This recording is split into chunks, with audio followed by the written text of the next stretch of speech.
ಈ ಅತೃಪ್ತಿ ಅಸಮಾಧಾನ ಬಂಡಾಯದ ಶಾಸಕರ ಲಕ್ಷಣಗಳನ್ನು ಅರ್ಥಂತ ಬಿಜೆಪಿಯ ಮುಂದಿನ ನಡೆಯೇನು, ಬಿಜೆಪಿ ರಾಜ್ಯಾಧ್ಯಕ್ಷ BS ಯಡಿಯೂರಪ್ಪ ನಡೆಯೇನು? BS ಯಡಿಯೂರಪ್ಪ ಕೂಡ ಸೂಕ್ಷ್ಮವಾಗಿ ಗಮನಿಸ್ತಾ ಇದ್ದಾರೆ. ಪರಮೇಶ್ವರ್ ಟಾಂಗ್ ಕೊಟ್ಟಿದ್ದಾರೆ BS Yediyurappa. BSV versus Parameshwar ಅನ್ನುವಂಥದ್ದು ಈ ಸಂಪುಟ ಪುನರಚನೆ ನಂತರ ಪರಮೇಶ್ವರ್ ನಮ್ಮ ಪಕ್ಷಕ್ಕೆ ಬರಲಿ ಅಂತ ಹೇಳಿ ನೇರವಾಗಿ ಆಹ್ವಾನ ಕೊಟ್ಟಿದ್ದಾರೆ. ಇದು ನೇರವಾದಂತ ಒಂದು ರೀತಿಯ ಟಾಂಗ್ BS ಯಡಿಯೂರಪ್ಪ ಕೊಟ್ಟಿರ್ತಕ್ಕಂಥ, ಅವ್ರಿಗೆ ಬೇಕಾದ ಸ್ಥಾನಮಾನ ಕೊಡ್ತೇವೆ, ನಮ್ಮ ಜೊತೆಗೆ ಬನ್ರಿ ಅಂತ ಹೇಳಿದ್ದಾರೆ BS ಯಡಿಯೂರಪ್ಪ. ಇದು ಡೈರೆಕ್ಟ್ ಆಪರೇಷನ್, ಇಂಡೈರೆಕ್ಟ್ ಅಲ್ಲ, ನೇರವಾಗಿ DCM ಪರಮೇಶ್ವರರಿಗೆ ಬಿಜೆಪಿಗೆ ಆಹ್ವಾನ ಕೊಟ್ಟಿದ್ದಾರೆ BS ಯಡಿಯೂರಪ್ಪ. ಕಾಂಗ್ರೆಸ್ನಲ್ಲಿ ಅಸಮಾಧಾನ ಇದೆ, ನಮ್ಮ ಪಕ್ಷಕ್ಕೆ ಬನ್ರಿ, ನಿಮಗೆ ಒಳ್ಳೆ ಗೌರವ ಕೊಡ್ತೀವಿ, ಪರಮೇಶ್ವರಿಗೆ ನೇರವಾಗಿ ತಿರುಗೇಟು ಕೊಟ್ಟಿದ್ದಾರೆ BS ಯಡಿಯೂರಪ್ಪ. ಸೊ ಇದು ಸಂಪುಟ ರಚನೆಯ ಬೆನ್ನಲ್ಲೇ, ಸಂಪುಟ ವಿಸ್ತರಣೆ ಬೆನ್ನಲ್ಲೇ, ಪುನರಚನೆ ಬೆನ್ನಲ್ಲೇ ಬಿಜೆಪಿಯ ಹೊಸ ರಾಜಕೀಯವಾದಂಥ ದಾಳ. ಇದು ನೇರವಾಗಿ ಪಕ್ಷಕ್ಕೆ ಬರಲಿ ಅನ್ನೋದಲ್ಲ, ಒಂದು ರೀತಿ ಟಾಂಗ್ ಕೊಡುವಂಥ ಪ್ರಯತ್ನವನ್ನು ಯಡಿಯೂರಪ್ಪ ಮಾಡಿದ್ದಾರೆ. ಕಾಂಗ್ರೆಸ್ನಲ್ಲಿ ಅಸಮಾಧಾನ ಇದೆ, ನಿಮ್ಗೆ ಏನೂ ಸರಿ ಹೋಗಲ್ಲ, ನಮ್ಮ ಪಕ್ಷಕ್ಕೆ ಬನ್ರಿ ಅಂತೇಳಿ ಯಡಿಯೂರಪ್ಪ ಆಹ್ವಾನ ಕೊಟ್ಟಿದ್ದಾರೆ. ಇದು ನೇರವಾಗಿ ಒಂದು ರೀತಿ ಕಾಲೆಳೆಯುವ ಹೇಳಿಕೆ ಅಂತ ಭಾವಿಸಬಹುದು, ಅಥವಾ ಕಾಂಗ್ರೆಸ್ನಲ್ಲಿ ಅತೃಪ್ತಿ ಇದೆ, ಬಣಗಳಿದಾವೆ ಅಂತ ತೋರಿಸ್ಕೊಡೋ ಪ್ರಯತ್ನ ಯಡಿಯೂರಪ್ಪನವರು ಮಾಡಿದ್ದಾರೆ. ಈ ರೀತಿಯಾದಂಥ ಹೇಳಿಕೆಯನ್ನ ನೀಡಿದ್ದಾರೆ.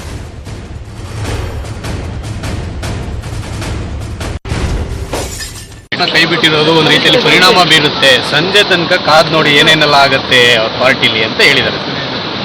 ಕಾಯ್ದು ನೋಡೋಣ, ಕಾಯ್ದು ನೋಡ್ತೀವಿ ನಾವು ಕೂಡ. ಈ ಥರ ನಮ್ಮ ಪಕ್ಷದ ಬಗ್ಗೆ ಅವ್ರಿಗೆ ಎಷ್ಟೊಂದು ಆಸಕ್ತಿ ಇದ್ದರೆ ಅವರೇ ನಮ್ಮ ಪಕ್ಷಕ್ಕೆ ಬಂದ್ಬಿಟ್ರೆ ಭಾಳ ಒಳ್ಳೇದು. ನಮ್ಮ ಪಕ್ಷದ ಬಗ್ಗೆ ಅವ್ರಿಗೆ ಎಷ್ಟೊಂದು ಆಸಕ್ತಿ ಇದ್ದರೆ ಅವರೇ ನಮ್ಮ ಪಕ್ಷಕ್ಕೆ ಬಂದ್ಬಿಟ್ರೆ ಭಾಳ ಒಳ್ಳೇದು.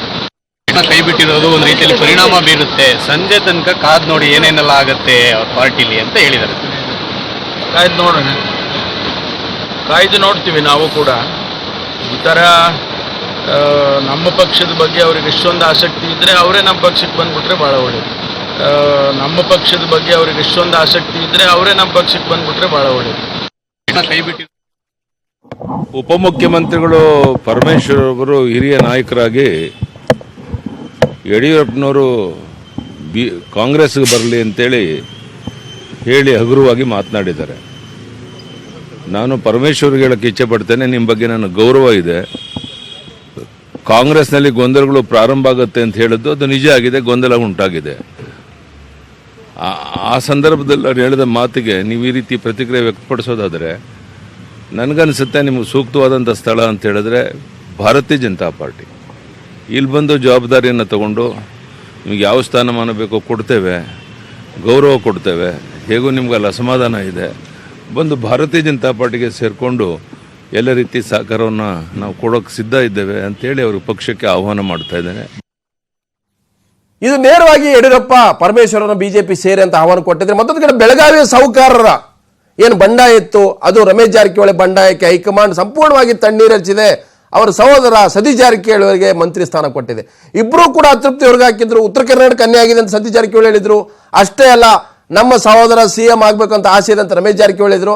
ಆದರೆ ಅವ್ರಿಗೆ ಮಂತ್ರಿ ಸ್ಥಾನ ಕೊಟ್ಟು ಈಗ ಸತೀಶ್ ಜಾರಕಿಹೊಳಿ ಮಂತ್ರಿ ಸ್ಥಾನ ಕೊಟ್ಟಿದೆ ಹೈಕಮಾಂಡ್. ಹಾಗಿದ್ರೆ ಹೈಕಮಾಂಡ್ ಈ ಬಂಡಾಯಕ್ಕೆ ಸೊಪ್ಪು ಹಾಕಿಲ್ಲ. ರಮೇಶ್ ಜಾರಕಿಹೊಳಿ ಅವರ ಏನೇ ಆಟಗಳಿಗೂ ಕೂಡ ಹೈಕಮಾಂಡ್ ಅವರಿಗೆ ನೇರವಾಗಿ ಗೇಟ್ ಪಾಸ್ ಕೊಟ್ಟಿದೆ, ಗೇಟಿಂದ ಹೊರಗೆ ಹಾಕಿ ಹೋಗಿದೆ. ಹಾಗಾಗಿ ಅತೃಪ್ತಿ ಅಸಮಾಧಾನ ಬಂಡಾಯಕ್ಕೆ ನಾವು ಕೇರ್ ಮಾಡಲ್ಲ ಅನ್ನೋದು, ಅಂದ್ರೆ ಪಂಚರಾಜ್ಯಗಳ ಫಲಿತಾಂಶದ ನಂತರ ಹೈಕಮಾಂಡ್ ಸ್ಟ್ರಾಂಗ್ ಆಗಿದೆ ಅನ್ನೋದು. ಸೊ ಈಗ ಹೊಸದಾಗಿ ಮಂತ್ರಿ ಆಗ್ತಾ ಇರತಕ್ಕಂಥ ಸತೀಶ್ ಜಾರಕಿಹೊಳಿ ನಮ್ಮ ಪ್ರತಿನಿಧಿ ಮಂಜುನಾಥ್ ಜೊತೆ ಮಾತನಾಡಿದ್ದಾರೆ. ಏನ್ ಮಾತಾಡೋದು ಕೇಳೋಣ. ಕುಮಾರಸ್ವಾಮಿ ಅವರ ಸಚಿವ ಸಂಪುಟದ ನೂತನ ಸಚಿವರಾಗಿ ಹಾಗೂ ನಿಯೋಜಿತ ಸಚಿವರಾದಂತಹ ಸತೀಶ್ ಜಾರಕಿಹೊಳಿ ಅವರು ನಮ್ಮ ಜೊತೆ ಇದ್ದಾರೆ. ಅವರ ಮೊದಲ ರಿಯಾಕ್ಷನ್, ಸರ್ ನಿಮ್ಮನ್ನ ಮಂತ್ರಿಮಂಡಲಕ್ಕೆ ಮತ್ತೆ ಕರೆದಿದ್ದಾರೆ, ಮತ್ತೆ ಸ್ಥಾನ ಕೊಟ್ಟಿದ್ದಾರೆ KPCC. ಸೊ ಈಗಲೇ ಮುಂಚೆ ಕೂಡ ನಾನು ಮಂತ್ರಿಯಾಗಿ 3 ಸಾರಿ ಕೆಲಸ ಮಾಡಿದ್ದೇನೆ, ಮತ್ತೆ ನನಗೆ ಅವಕಾಶ ಕೊಟ್ಟಿದ್ದಾರೆ. ಖಂಡಿತವಾಗಿ ಸಮ್ಮಿಶ್ರ ಸರ್ಕಾರಕ್ಕೆ ಒಳ್ಳೆಯ ಹೆಸರು ಬರುವಂಥ ಕೆಲಸ ಖಂಡಿತವಾಗಿ ಮಾಡ್ತೀವಿ.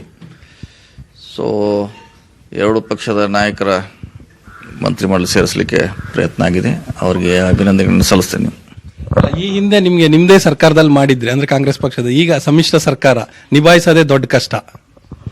ಹಿಂದೆ ನಾನು ಧರ್ಮಸಿಂಗ್ ಅವರ ಸಮ್ಮಿಶ್ರ ಸರ್ಕಾರದಲ್ಲಿ ಕೂಡ JDSನಿಂದ ಟೆಕ್ಸ್ಟೈಲ್ ಮಂತ್ರಿ ಆಗಿದೆ, ಅನುಭವ ಇದೆ. ಹೀಗಾಗಿ ಇಲ್ಲೂ ಕೂಡ ಸಮರ್ಥವಾಗಿ ನಿಭಾಯಿಸ್ತೇವೆ.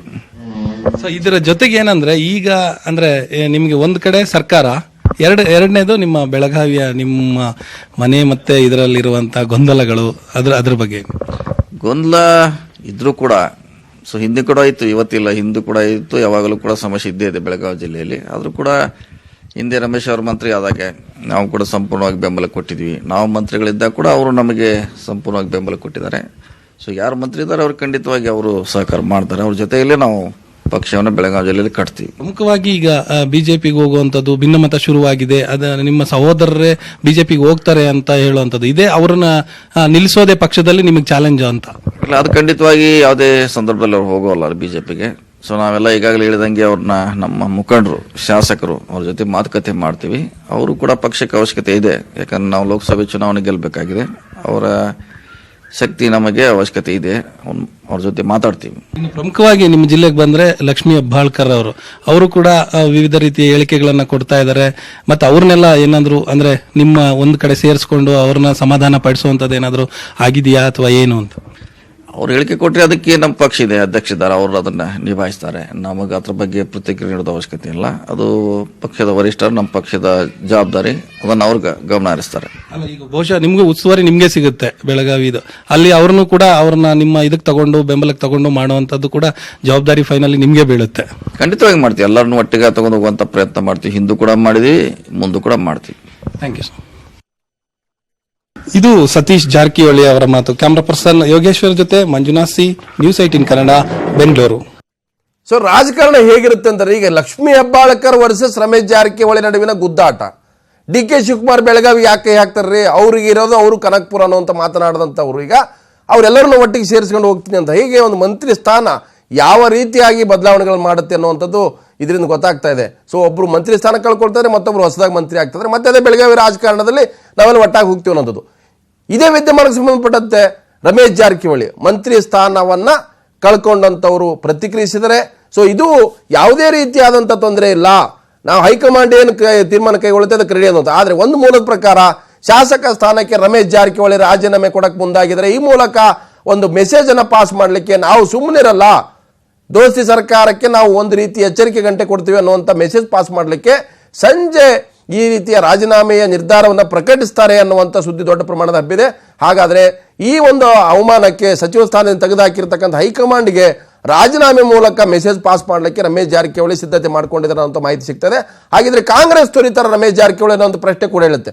ಮೊನ್ನೆ ಬಿಜೆಪಿ MLC ಮಹಾಂತೇಶ್ ಕೌಟಿಗಿಮಠ ಊಟಕ್ಕೆ ಏನು ಕರೆದಿದ್ರು, ಅಲ್ಲಿ ಹಾಜರಾಗಿದ್ರು ಇದೇ ರಮೇಶ್ ಜಾರಕಿಹೊಳಿ ಸಚಿವರಾಗಿ. ಆದರೆ DK ಶಿವಕುಮಾರ್ ಕರೆದಂತ ಡಿನ್ನರ್ಗೆ ಹೋಗಿರಲಿಲ್ಲ, ಶಾಸಕಾಂಗ ಸಭೆಗೆ ಗಂಟಲು ನೋವಂತ ಹೋಗಿರಲಿಲ್ಲ, ಕ್ಯಾಬಿನೆಟ್ ಸಭೆಗೂ ಹೋಗಿರಲಿಲ್ಲ. ಸೊ ಹೀಗಾಗಿ ಇವತ್ತು ಸಚಿವ ಸಂಪುಟದಿಂದ ಹೊರಗೆ ಉಳಿತಾ ಇರ್ತಕ್ಕಂಥ ರಮೇಶ್ ಜಾರಕಿಹೊಳಿ ಶಾಸಕ ಸ್ಥಾನಕ್ಕೆ ಕಾಂಗ್ರೆಸ್ಗೆ ರಾಜೀನಾಮೆ ಕೊಡ್ತಾರ. ಸೊ ಸಂಪುಟ ರಚನೆಯ ಬೆನ್ನಲ್ಲೇ ಸಂಜೆ ಅತೃಪ್ತರು ಶಾಸಕರು ಸಭೆ ಸೇರ್ತಾ ಇರೋರು ನೋಡಿದ್ರೆ ಬಹುತೇಕ ಈ ಒಂದು ಅನುಮಾನಗಳಿಗೆ ಪುಷ್ಟಿ ಕೊಡ್ತಾ ಇದೆ. ಹಾಗಿದ್ರೆ ಸಂಜೆ ನಂತರ ರಮೇಶ್ ಜಾರಕಿಹೊಳಿ ಏನ್ ತೀರ್ಮಾನ ಕೈಗೊಳ್ತಾರೆ ಅದು ಕುತೂಹಲ ಕೆರಳಿಸಿದೆ. ಏನಿಲ್ಲ, ಏನ್ ಮಾತಾಡಿಲ್ಲ ನಾವು ಹೈಕಮಾಂಡ್ ಅದು ಹೈಕಮಾಂಡ್ ನಿರ್ಧಾರಕ್ಕೆ ತಾವು ಬದ್ಧರಾಗಿದ್ದೀರಾ? ನಮ್ದು ನಾವು ಹೈಕಮಾಂಡ್ ಕೇಳ್ತೇನೆ. ನಮ್ದು ನಮ್ಮ ಹೈಕಮಾಂಡ್ ಏನಿಲ್ಲ, ಏನ್ ಮಾತಾಡಿಲ್ಲ ನಾವು ಹೈಕಮಾಂಡ್ ಅದು ಹೈಕಮಾಂಡ್ ನಿರ್ಧಾರಕ್ಕೆ ತಾವು ಬದ್ಧರಾಗಿದ್ದೀರಾ? ನಮ್ದು ನಾವು ಹೈಕಮಾಂಡ್ ಕೇಳ್ತೇನೆ. ನಮ್ದು ನಮ್ಮ ಹೈಕಮಾಂಡ್